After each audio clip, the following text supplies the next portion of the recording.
The Netherlands is known for its fight against water. For generations, the Dutch have known that water can be both a friend and an enemy. This is Marjolein Haasnoot. Marjolein is a researcher in the field of water management and environmental modeling. She helps to develop future robust water policies.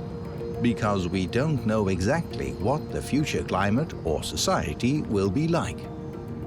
How much sea level rise can we expect? How extreme will rainfall be? Or will things actually get a lot drier? Nobody really knows the answer. Still, Marjolein believes that it is possible to make a water management plan that will prepare us for an uncertain future. I've developed an approach that helps people to make decisions in the face of uncertainties about the future. To help to decide what actions to take now and what to do later, so that we won't be surprised by high or low water levels. Most water management actions are large investments with often long-lived consequences for society. Therefore, they need to be robust, flexible or both. A robust action is insensitive to changing conditions. A flexible action can be easily adapted because of the low associated cost or because there are no major consequences for society. This is the map of the London Underground. Different colored lines show the route to your destination. Marjolein's approach is similar. It allows for planning a journey into the future through exploration of multiple routes, taking into account each route's costs and consequences. My approach helps to analyze different routes into the future. I call these adaptation pathways. Each adaptation pathway consists of a series of actions.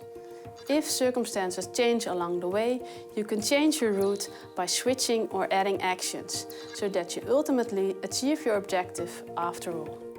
Pathways differ in the actions taken, the moment at which these actions are taken, the resulting benefits, and the required investments. Some pathways are robust, others are flexible. The ultimate choice depends on the stakeholders' preferences and the resources available. They have one thing in common. Each of the pathway results in a water management strategy that is effective at any point in time between now and the distant future, so that you are able to manage floods and droughts to ensure the right water conditions for living, agriculture, nature, industry and navigation. For example, imagine you need to keep a river navigable. In the future, dry periods may become more common as a result of climate change. This results in lower water levels. The question then becomes, what can we do to continue to use the rivers for navigation? We could use smaller vessels or dredge the navigation channel. These are various adaptation pathways. They all lead to the planned objective, keeping the river navigable. If you opt for the red route, that means replacing your fleet with small vessels. This is a robust option. You will achieve your objective in all explored futures, but it is expensive. If you opt for the green route, you will organize small-scale dredging, with the possibility to switch to large-scale dredging if and when required as a result of extreme climate change.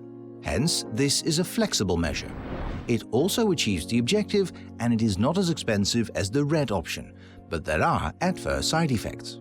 If you decide to go down this road, you could introduce extra measures to mitigate these negative effects. This way, you can make an adaptable water management plan for different problems and objectives, and map out the consequences. In the end, this results in options that can be included into an adaptable water management plan. The future is uncertain. Nobody knows exactly how our climate will change. Marjolein's approach helps to manage this uncertainty by exploring the range of possible futures. This facilitates decision-making about major investments that are required to manage our water for generations to come.